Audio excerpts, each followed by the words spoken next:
बोलो श्री प्राणनाथ प्यारी की जय। बोलो श्री सतगुरु महाराज की जय।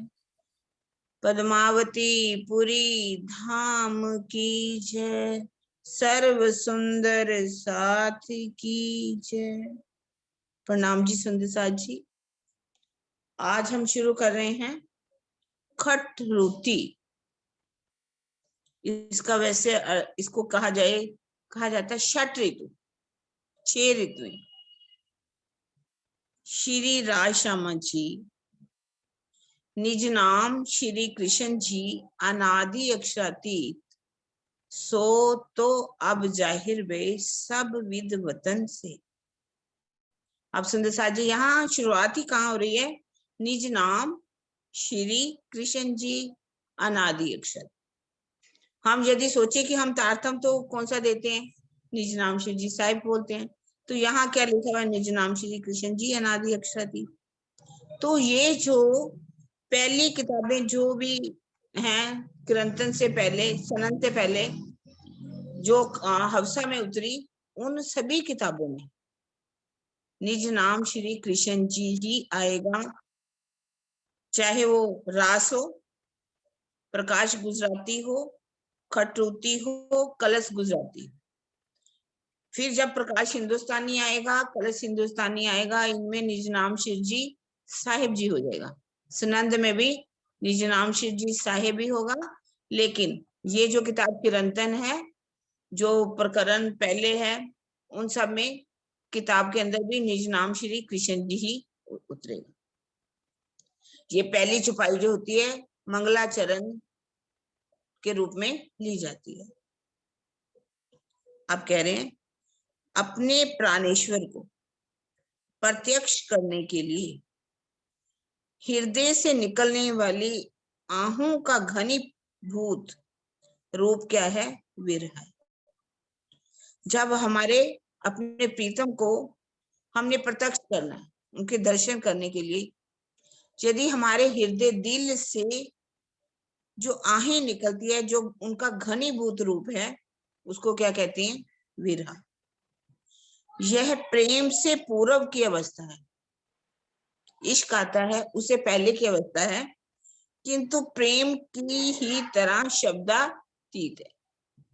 जैसे प्रेम शब्दातीत क्या सो हुआ ब्रह्म के घर, छुपाई है हमारी परिक्रमा की। इसी तरह से कह रहे हैं प्रेम क्या है? शब्दातीत। विरह आत्मा का धर्म नहीं है। कहने का भाव, आत्मा कभी भी विरह नहीं करती, जीव ही विरह करेगा।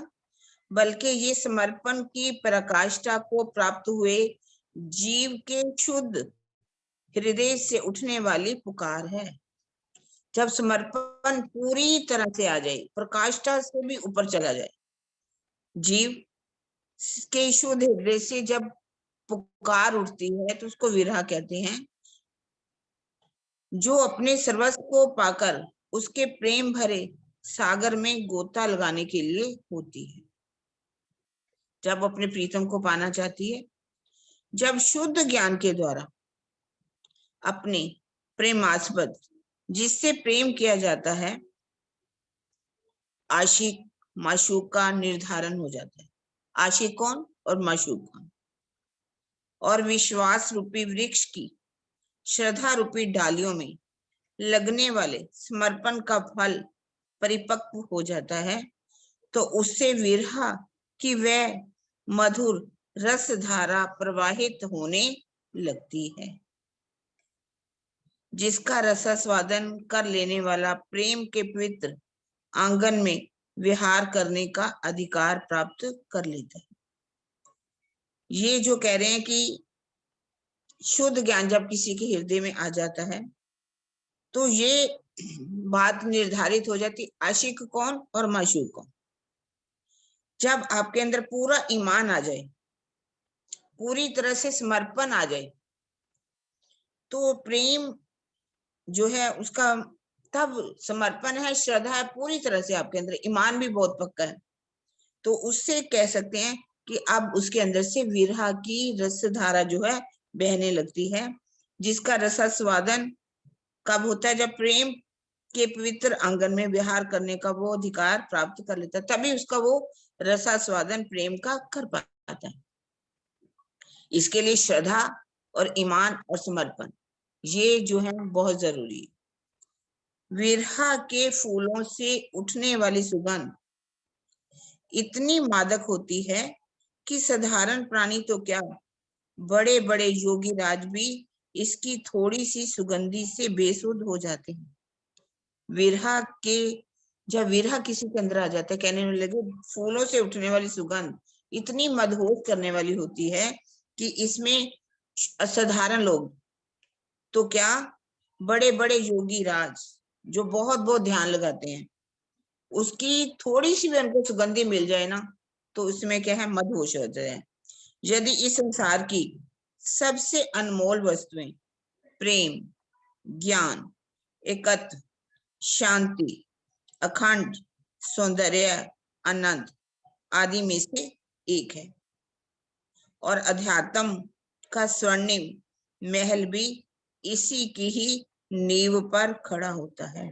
इस संसार में अनमोल वस्तुएं क्या है, निधियां कौन है? प्रेम, ज्ञान, एकत्व, शांति, अखंड, सौंदर्य और आनंद।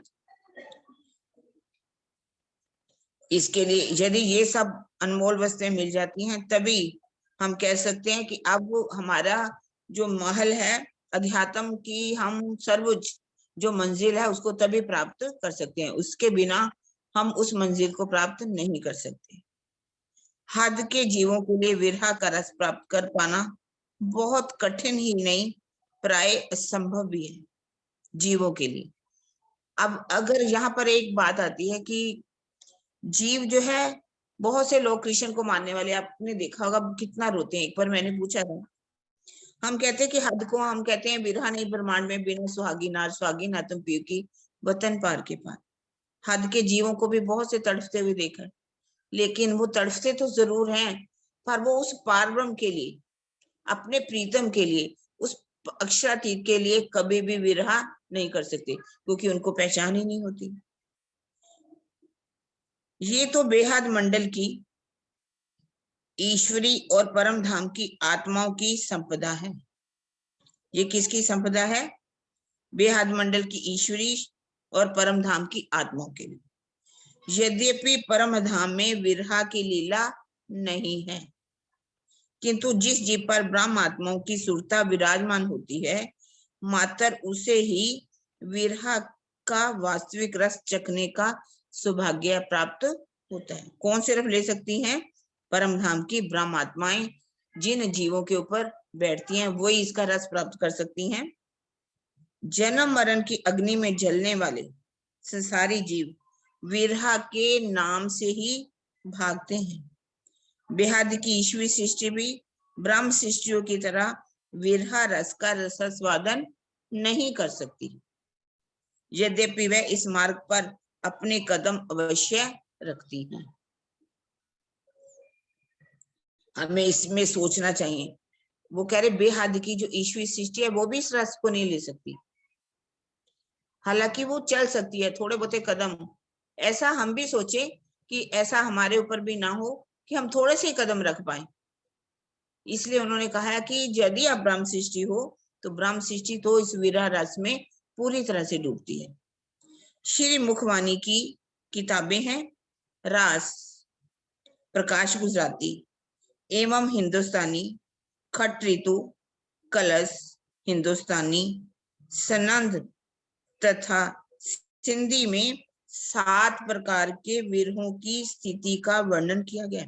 मुखवाणी में 7 प्रकार के विरहा का वर्णन आता है इन किताबों के अंदर। यद्यपि विरहा के भावों का वर्णन कर पाना किसी प्रकार से भी संभव नहीं होता, किंतु धाम धनी ने सुंदर साध की आत्मा को जागृत करने के लिए विरहा के भावों को श्री महामती जी के धाम हृदय में विराजमान होकर के वर्णित किया है, जिसे सभी ब्रह्म आत्माओं के लिए प्रेम का जगमगाते महल का मनोहर द्वार खुल जाए। अब ये बता रहे हैं रास ग्रंथ। रास ग्रंथ में कितने प्रकार का विरह है? 2 प्रकार। पहला विरह कब आता है? जब ब्रिज से रास के जाने समय, जब जाने का समय होता है, जिस समय बंसरी बजती है और सखियां कहाँ जाती है? ब्रिज से रास में जाती, उस समय उनके अंदर कितना विरह आता है, वो एक प्रकार का विरह है। जिसमें गोपियों के रूप में आई ब्रह्म आत्माओं को पूरे 52 दिन का, पहले कितना 52 दिन का वियोग भी झेलना पड़ता है। 52 दिन की जुदाई के बाद की बात है, और उसी में 52 दिन की जुदाई भी आ जाती है। जब उन्हें योग माया में बजने वाली बांसुरी की आवाज सुनाई देती है तो उनकी विरह अग्नि इतनी प्रचंड हो जाती है कि तामसी, राजसी और स्वांसी तत्क्षण शरीर छोड़ देती हैं और योग माया में पहुंच जाती हैं। यद्यपि इस विरह में पूर्ण रूप से नींद में ही होती हैं, उन्हें धाम धनी से अपने मूल संबंध का भी पता नहीं था। समझ आ गया? कल आपने सुना भी है हमने, राजसी कैसे, स्वांसी कैसे, तामसी कैसे सखियां जो है। ये नहीं, तामस का मतलब ये नहीं है कि जो लड़ने में, लड़ाई करने, झगड़े में आगे हो उसको तामसी सखियां कहा गया। जिन्होंने विरह में अग्नि में जल करके उसी समय ही सारा मोह, संसार के मोह को छोड़ दिया, सगे संबंधियों को छोड़ दिया, बच्चों का मोह छोड़ दिया, रिश्तेदारों का छोड़ के घर से निकल गई। और राशियों ने कुछ श्रृंगार करने की कोशिश की, उल्टा पुल्टा श्रृंगार किया, लेकिन वो भी घर से निकल गई। तामसी जो स्वांसी सखियां थी, उनको घर बार थोड़ा सा दिखाई तो दिया, लेकिन उन्होंने भी विरह में उसी समय शरीर को छोड़ दिया, और वो भी अंदर ही, उन्होंने घर में ही शरीर छोड़ दिया। रास ग्रंथ में दूसरे प्रकार की विरह अर्ध निंद्रा और अर्ध जागृति की है, जिसमें सखियां अपने धाम धनी की पहचान कर तरह तरह की क्रीड़ाएं रामते कर रही होती हैं, किंतु अचानक ही उन्हें विरह की असहनीय कष्ट झेलना पड़ता है, जो प्रीतम के दीदार के पश्चात ही समाप्त होते हैं। अंतर्ध्यान होते हैं दूसरे प्रकार का विरह। रास के अंदर अंतर्ध्यान की लीला होती है, तो उस समय कितना उनको विरह होता है, कैसे विरह की अग्नि में पूरी तरह से जलने लगती हैं, इतनी असहनीय कष्ट उनको झेलना पड़ता है। ये दूसरे प्रकार का विरह है, जो किसके अंदर है? रास ग्रंथ के 2 विरह का वर्णन आगे। अब प्रकाश गुजराती हो या प्रकाश हिंदुस्तानी का विरह एक समान है, जो हफ्से में जागृत होने के पश्चात श्री इंद्रावती जी की आत्मा के द्वारा किया जाता है। अभी जैसे आप पढ़ रहे हो, आगे कितना विरह कर किया है इंद्रावती जी की आत्मा ने। ओही ओही करती फिरूं और करूं हाय हाय रे। कैसे वो अपने सदगुरु महाराज के जो अंदर धामधनी की पहचान नहीं कर पाती, और उसका उन्होंने कितना विरह प्रकाश गुजराती में और हिंदुस्तानी में किया है। इसमें सदगुरु धनी देवचंद्र जी के तन में विराजमान अपने धाम धनी को ना पहचान पाने का घोर प्रायश्चित है। समझ आ रही है सब बात ना? अब 2 प्रकार, ये तीसरे प्रकार का विरह हो गया। खटुती में 2 प्रकार का विरह है। पहला विरह उस समय का है जब श्री महाराज जी नौतनपुरी में 2 वर्ष और कला जी के पास 2 वर्ष तक रहे थे। जब 8 में वापिस आए, 1703 में अरब देश में जाते हैं, 8 में वापिस आए, आकर के 2, जब उनका परिणाम स्वीकार नहीं होता तो 2 वर्ष कहाँ पर रहते हैं? सांवलिया ठाकुर के पास। और 2 वर्ष उसके बाद जब उनकी भाभी बहुत ताना देती है कि जिस भाई को मारने के लिए दौड़े थे, आज उन्हीं भाई के टुकड़ों पर आप पल रहे हो, तो उस समय उनकी इतनी चोट लगी थी, वो वहां से छोड़ के कला जी के पास नौकरी करते, 2 साल वहां रहते, 4 साल की जुदाई होती है।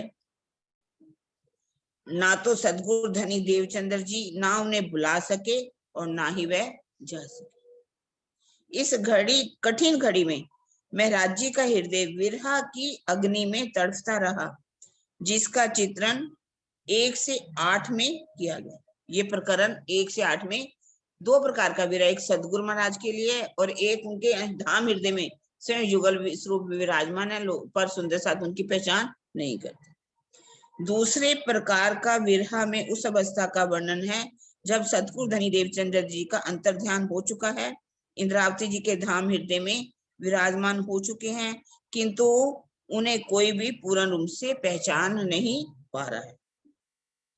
क्यों? कुछ सुंदर साथ की आस्था गादी पर बैठे हुए बिहारी जी के ऊपर है। ऐसी अवस्था में ब्रिज लीला के रूपक के माध्यम से ब्रिज लीलाओं को लेकर के दृष्टांत देकर विरहा की अवस्थाओं का चित्रण किया गया है। पढ़ेंगे ना आगे तो समझ में आएगी हमें।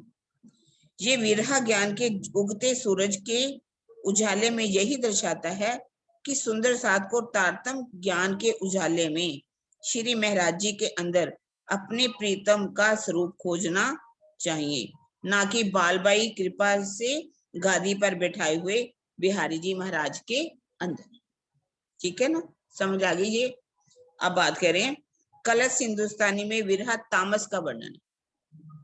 उसमें आता है एक प्रकरण ही तामस का विरह जो हफ्से के अंदर का है। इस विरहा में इस बात की अत्यधिक उग्रता है कि हे धनी, यदि आप मेरे सन्मुख नहीं आते तो मैं अपना तन छोड़ दूंगी। इसलिए इस विरह को तामस का विरह कहा गया है। सनंद ग्रंथ में भी ठीक यही स्थिति है। सनंद ग्रंथ में जो आगे के प्रकरण है लगभग एक जैसे ही।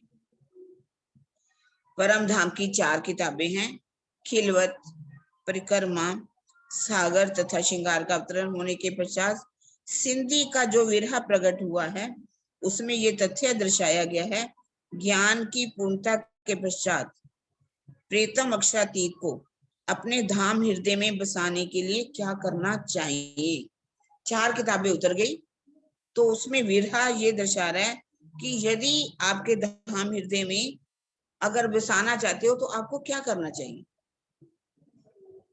अब सूफी मत में, सूफी मत जो तरीकत की बंदगी करते हैं, उपासना कांड जिसे कहा गया है, मजाजी, इश्के मजाजी, संसारिक प्रेम से इश्के हकीकत पारब्रह्म के प्रति की और स्वयं को लगाया जाता है। इसी को आधार लेकर के प्रसिद्ध सूफी कवि मलिक मोहम्मद जायसी ने पद्मावत नामक प्रसिद्ध काव्य ग्रंथ लिखा है कि इश्क मजाजी है उसको आपको कैसे इश्क हकीकत की ओर कैसे लेकर के जाना है। एक ग्रंथ है जो सूफी कवि मलिक मोहम्मद जायसी ने लिखा, पद्मावत। इस ग्रंथ में प्रेमी आशिक राजा रतन सेन का अपनी प्रेमिका मशूका पद्मिनी के लिए एवं रतन सेन की पूर्व पत्नी नागमती का रतन सेन के विरह में तरसने का मनोहर वर्णन है। पद्मावत ग्रंथ है जिसमें रतन सेन है, उसकी पहली पत्नी है नागमती। कहा जाता है कि किसी कारण से दोनों में कोई बात हो गई तो नागमती ने कहा अगर आपको मैं अच्छी नहीं लगती तो आप चले जाओ पद्मावती के पास।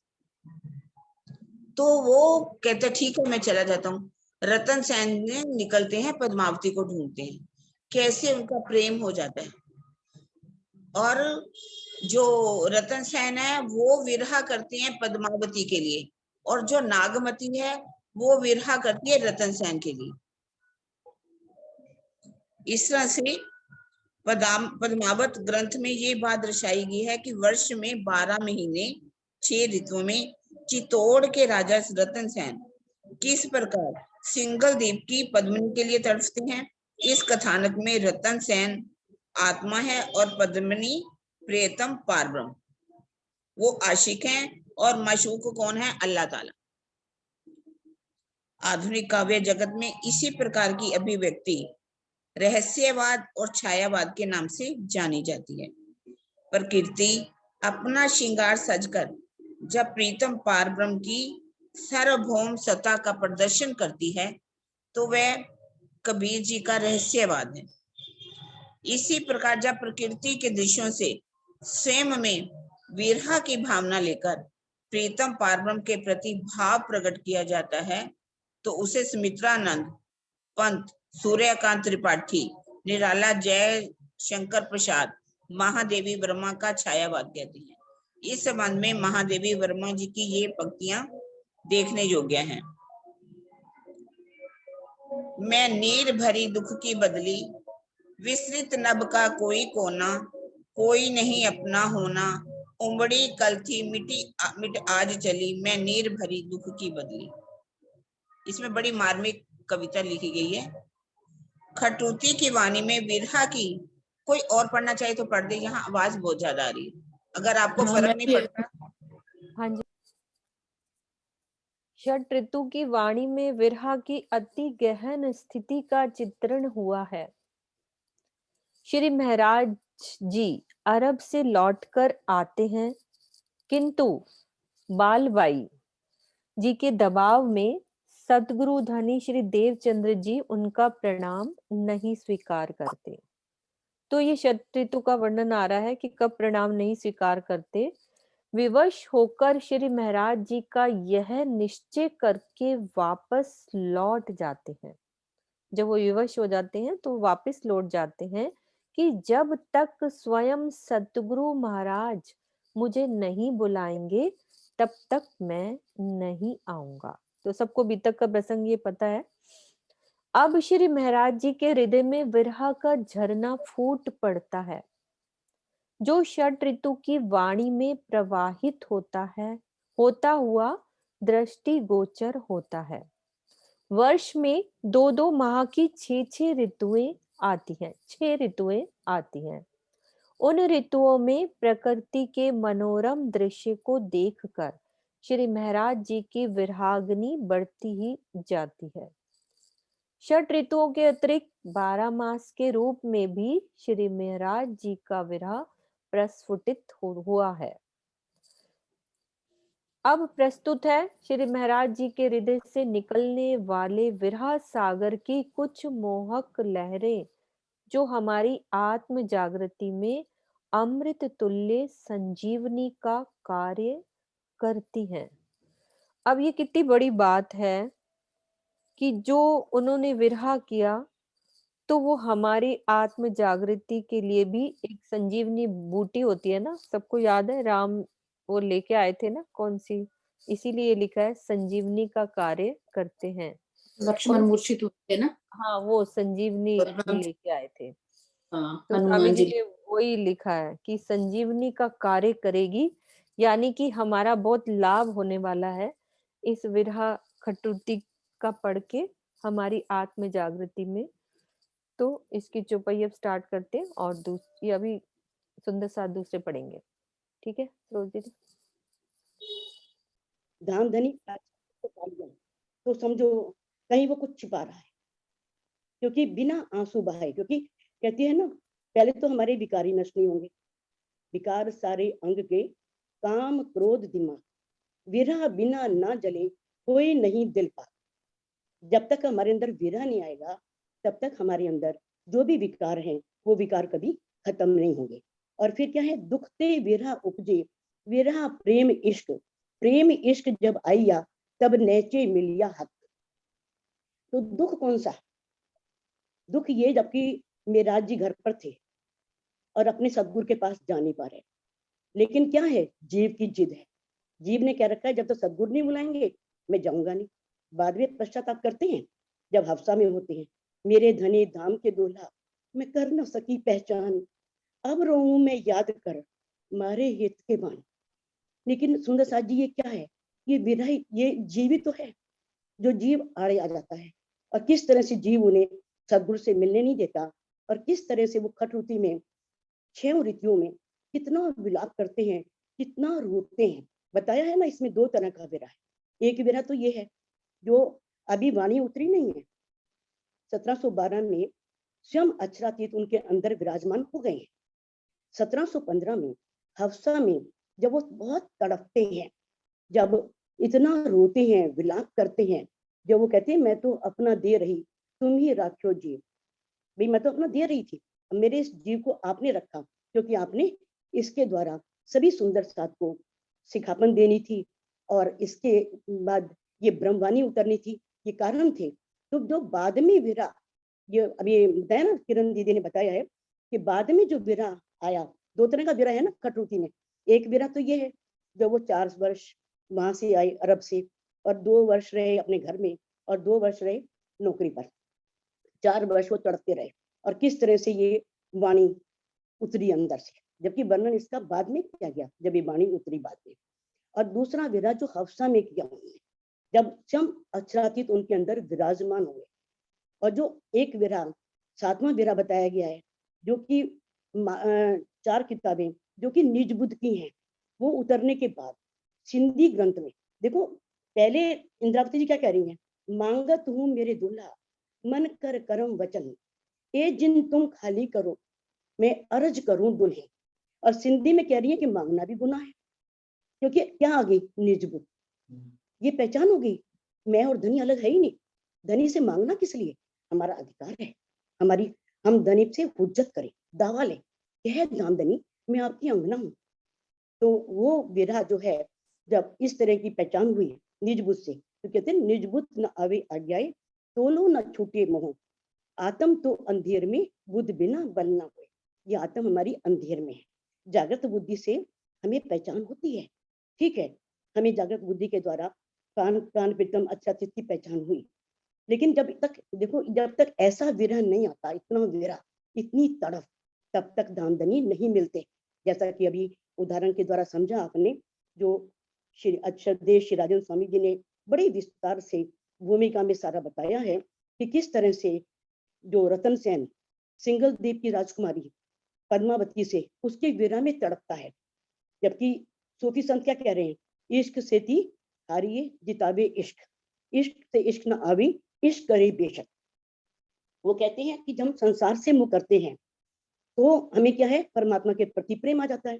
फिर तो रतन सेन को पद्मावती के लिए इतना तड़फा, इतना विरह किया उसने, और किस तरह से पद्मावती को पाया, तो फिर तो उसके अंदर तो पूर्ण ब्रह्म परमात्मा का पूरा ज्ञान आ जाना चाहिए, क्यों नहीं आया। कहते हैं कि लेकिन ये संसारिक जो विरह है, जो संसारिक चीजों के लिए हम तड़पते हैं, यही हमको हराती हैं। जब पूर्ण ब्रह्म परमात्मा अक्षरातीत के प्रति विरह आता है, तभी वही इश्क हमको जिताता है। तो ये नहीं कह सकते कि हम संसार में प्रेम करेंगे तो अपने आप ही ये प्रेम जो है वो पूर्ण ब्रह्म परमात्मा के प्रेम में परिवर्तित हो जाएगा, ऐसा नहीं कहा जा सकता। तो ये जो खटुती की वाणी है, ये हमें देखो, सिर्फ पढ़ने से मेरा नहीं आएगा।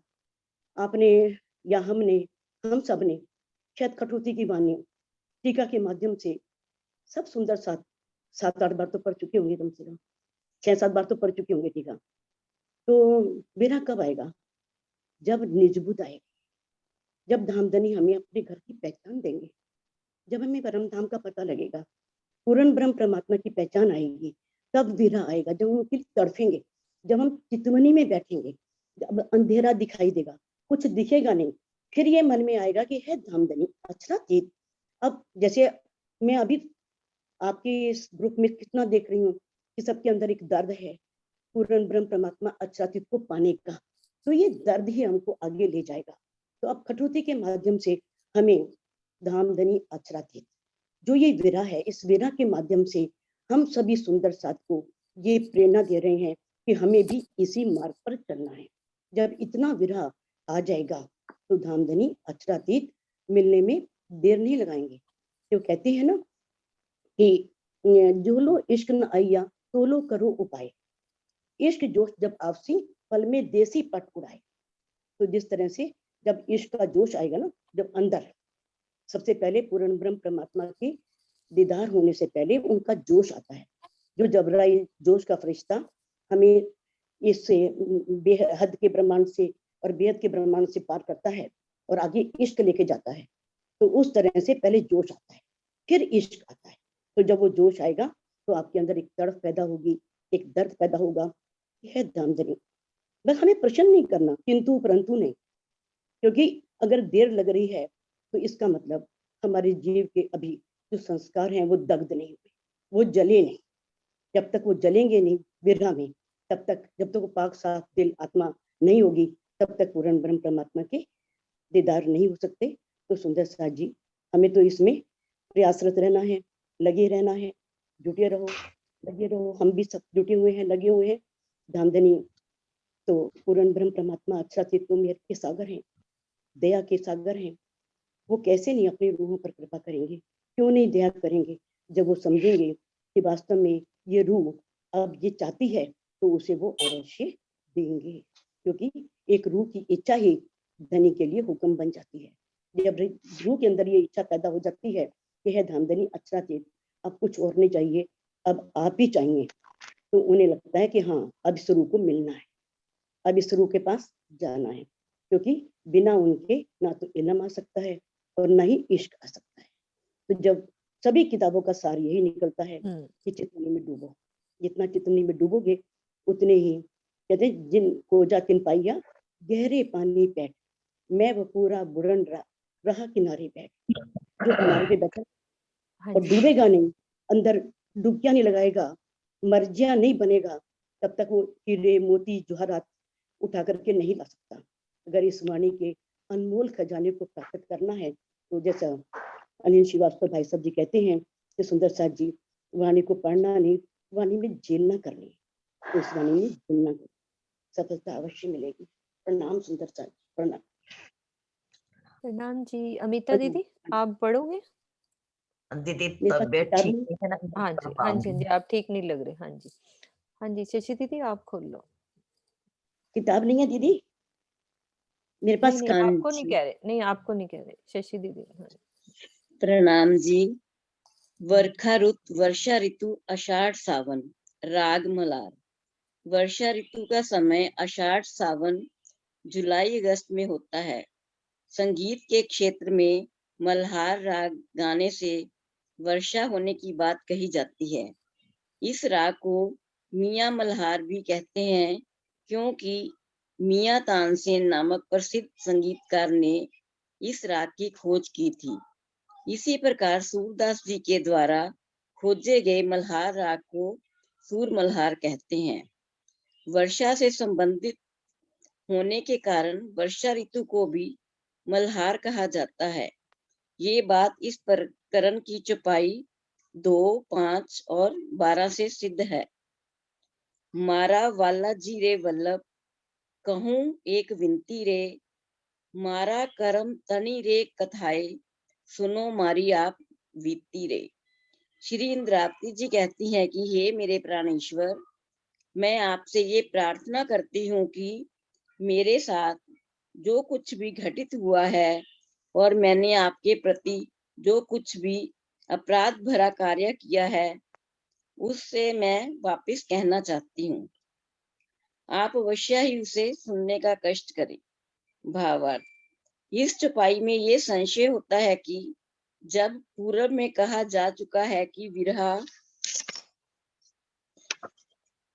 जीव को होता है, आत्मा को नहीं, तो संपूर्ण षट ऋतु में श्री इंद्रावती जी के द्वारा ही विरह व्यथा क्यों प्रकट की गई है, मेहराज जी के द्वारा क्यों नहीं? इसका समाधान यह है कि आत्मा के संबंध से ही जीव में विरह भाव प्रकट होता है। तारतम्य ज्ञान के प्रकाश में जीव भी अंगना भाव धारण कर लेता है और विरह की अवस्था में वह शरीर तथा संसार से परे होकर आत्म भाव में ही डूबा रहता है। आत्म जीव के ऊपर विराजमान होकर दृष्टा रूप में खेल को देख रही है। इसलिए जीव तथा आत्मा की ऐक्य भावना के कारण आत्म भाव से ही विरह भावना को दर्शाया जाता है। संपूर्ण षट ऋतु में यही स्थिति है। दीदी आगे पढ़ना है। क्लियर है, सबको समझ में आ रहा है, आराम से पढ़ते जाओ, कहीं दिक्कत आएगी हाँ। बोलेंगे। यदि ये कहा जाए कि देह भरोसा ना करे, पिया मिलन की आस, तथा किरंतर। अपने हाँ खोजे अपने आप को और खोजे अपनों घर के कथनों से आत्मा में भी विरह की अवस्था होती है, तो इसका उत्तर ये है कि ये स्थिति भी जीव और आत्मा की ऐक्य अवस्था में ही होती है।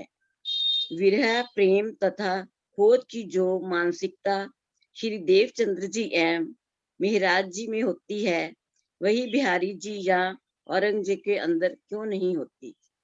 स्पष्ट है कि तारतम्य ज्ञान के प्रकाश में जब तक जीव निर्मल, आस्थावान एवं कोमल भावों वाला नहीं होता, तब तक उसके अंदर विरह का भाव नहीं आ सकता। हाँ जी, ये पॉइंट है कि जब तक हमारा जीव निर्मल, आस्थावान और कोमल भावों वाला नहीं होगा, तब तक हमारे अंदर विरह नहीं आएगा। हाँ जी, आगे पढ़ो। स्वलीला द्वैत परम धाम में एक अक्षरातीत के अतिरिक्त अन्य कोई भी नहीं है। उन्हीं के हृदय का व्यक्त स्वरूप श्यामा जी सखियों, खूब खुशहालियों तथा 25 पक्षों के रूप में दृष्टिगोचर हो रहा है। ऐसी स्थिति में सखियों के मूल तनों पर आत्म को श्री राज जी से भिन्न कदापि नहीं कहा जा सकता। ब्रह्मश्रेष्ठ कदी वेद ने ब्रह्मा जैसी तदोगत श्रृंगार चौपाई प्रकरण प्रकरण 7 7 चौपाई 34 तथा तुम रूहें मेरे तन हो से यही भाव झलकता है।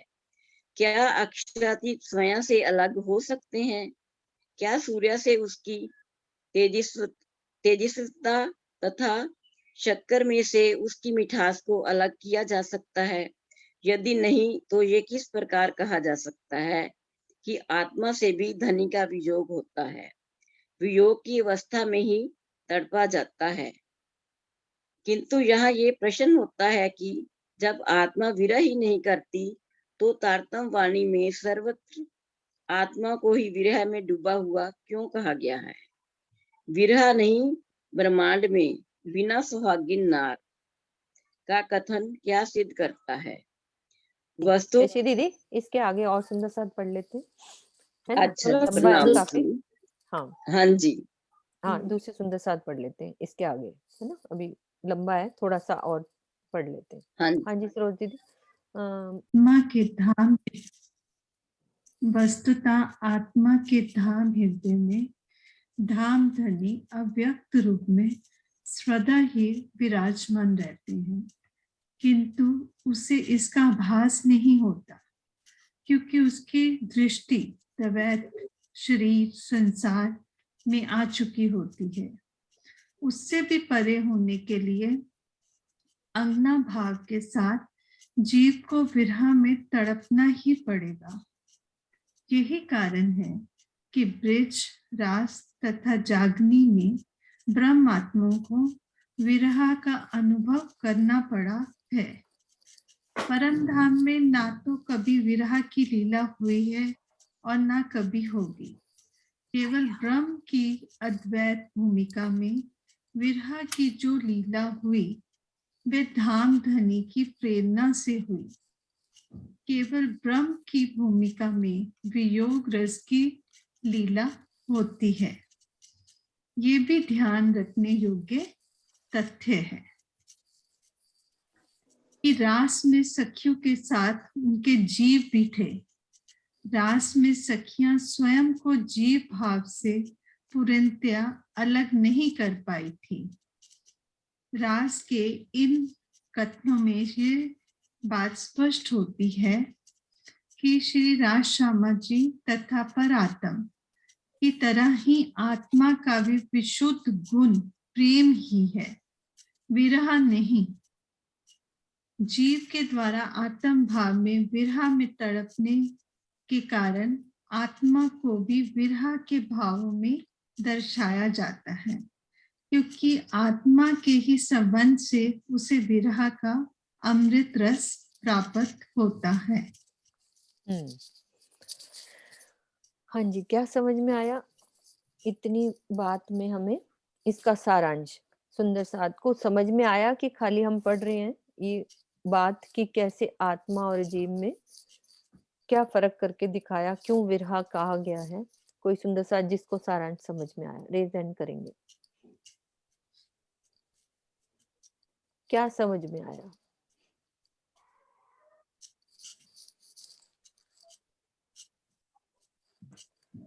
आया आशी दीदी, आपको समझ में आया? हाँ आप बोलो।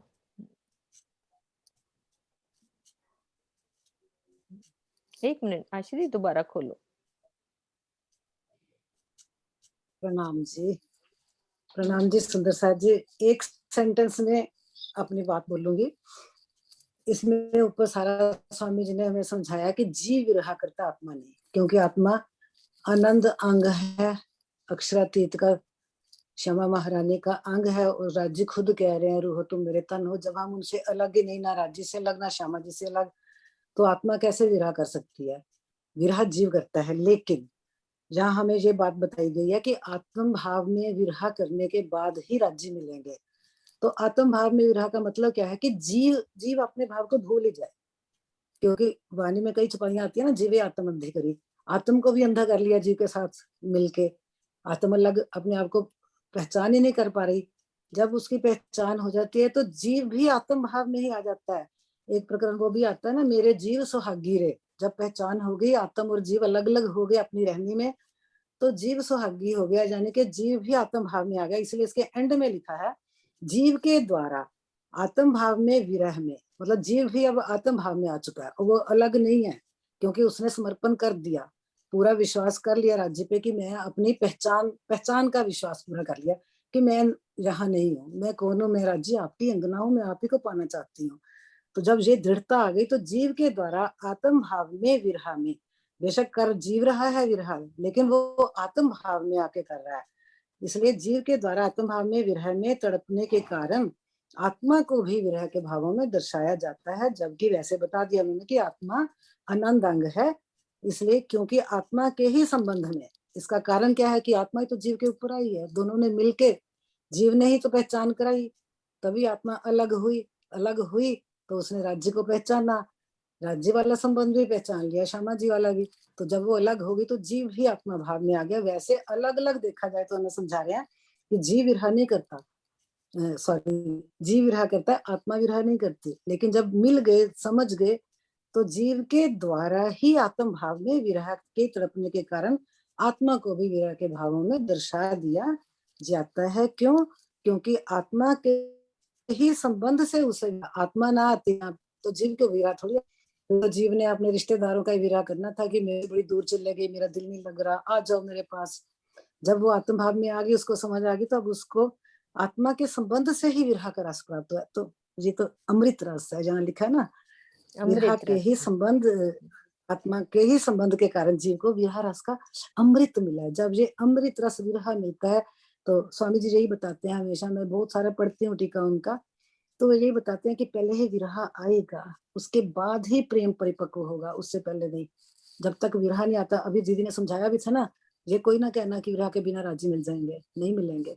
विरह एक नींव है, विरह एक बेस है, विरह आएगा, खुद महसूस होगा। जब विरह आता है तो उसके बाद प्रेम परिपक्व होता है, तो धीरे धीरे राज्य की तरफ बढ़ता जाता है। तो फिर राज्य जाने कब दिखाएंगे। प्रणाम जी, मुझे यही समझ आया। हाँ जी, हाँ, नहीं दीदी बिल्कुल ठीक है। और एक दिल में ये आया कि हमारे मतलब रास में विरह आया, तो किसी के दिल में ये बात आती है कि रास में कैसे विरह आया, जबकि हम यहाँ कह रहे हैं कि जीव विरह करता है, आत्म नहीं करती। तो ये दिल में सोचो कि रास में कैसे विरह आया। कोई जवाब दो इस बात का।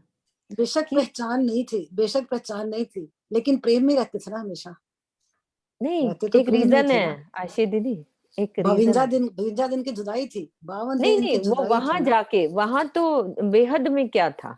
हाँ जी कुसुम दीदी। नहीं, अच्छा, रास में रास में भी जीव तो, भी, हाँ, प्रणाम दीदी। रास में जीव रास भी में था, तो आत्म भी थी, ये नहीं, हाँ, ओझल हो ये गए थे वाली ना, बात जीव भी सरोज था, दीदी को ओझल हो याद गए है। थे ना। एक मिनट कुसुम दीदी, तो सरोज दीदी इतना आपको याद है। आनंद लेते लेते, आ, इतना दीदी आनंद उस लेते समय जो लेते कोई चला जाए, हाय जीव मेरा भी साथ आनंद था और तो आत्म भी साथ थी, और एक मैं खुद ही आ गई थी, जो जीव की जग गई थी उस समय, मैं खुद ही, ना कि आप राज्य की। दोबारा बोलो कुसुम दीदी, दोबारा बोलो। गलत बोल रही थी। नहीं नहीं नहीं, सही बोल रहे हो, इसीलिए मैं दोबारा सुनना चाह रही हूँ।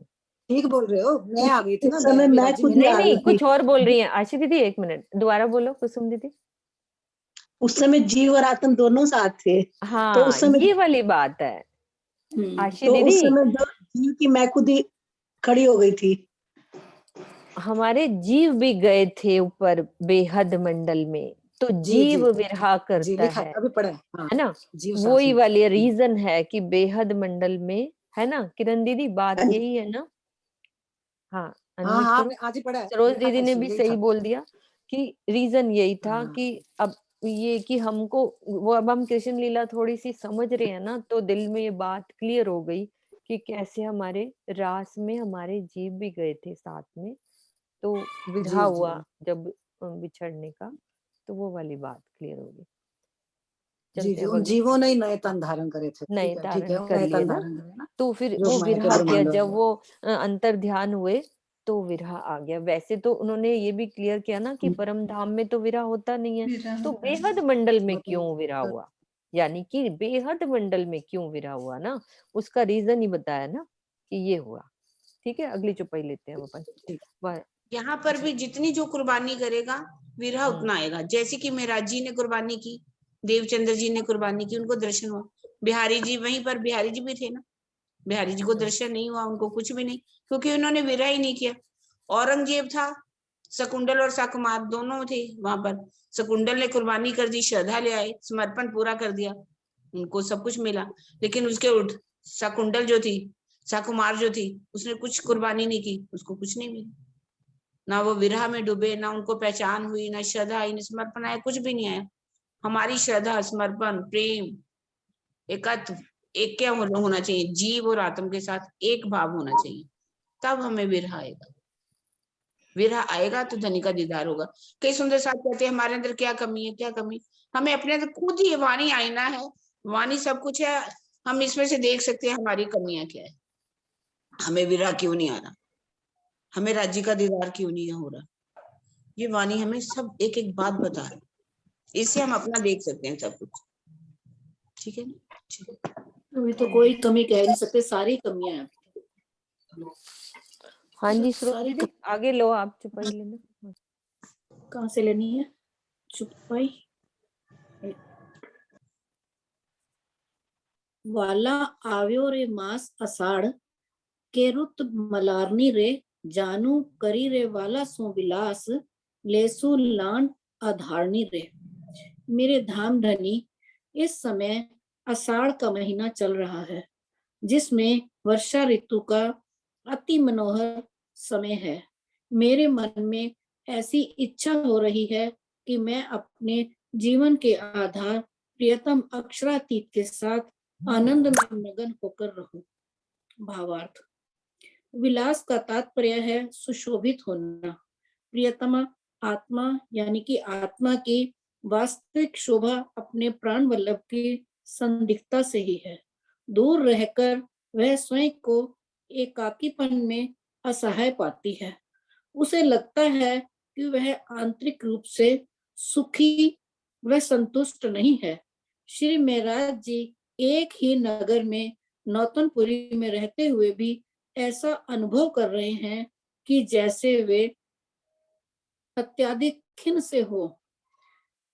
उन्हें आनंद तभी मिल सकता है जब वे सतगुरु धनी श्री देवचंद्र जी के चरणों में आकर उनके साथ प्रेममयी दर्शन, वार्तालाप, चर्चा, श्रवण आदि का सुख ले सके।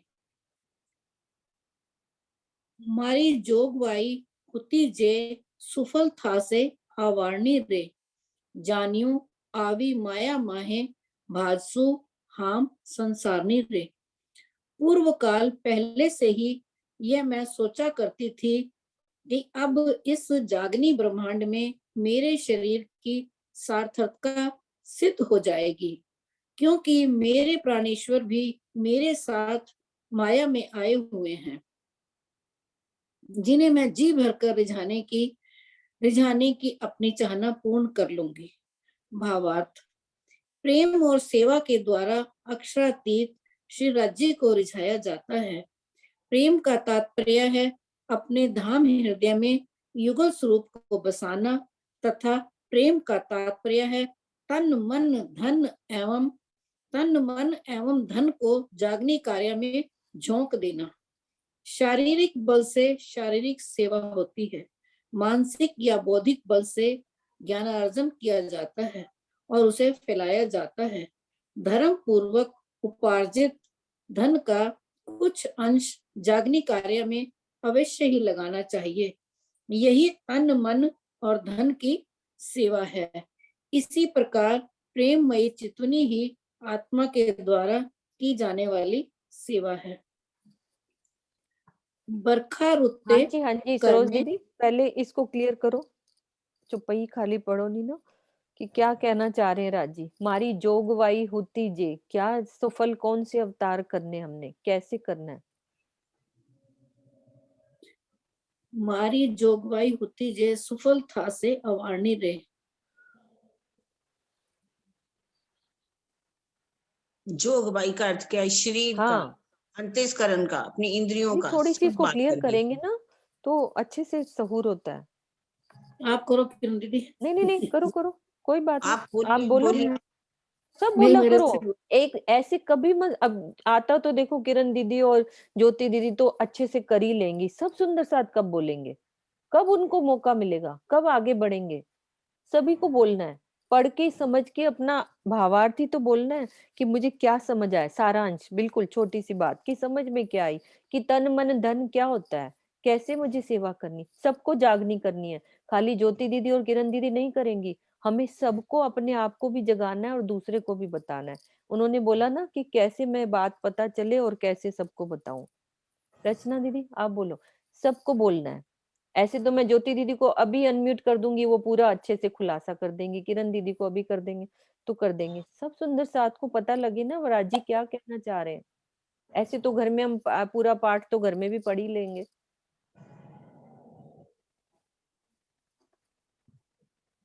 क्या कहना चाह रहे हैं चुपई में राजी महाराज, हमें क्या शिक्षा देना चाह रहे हैं?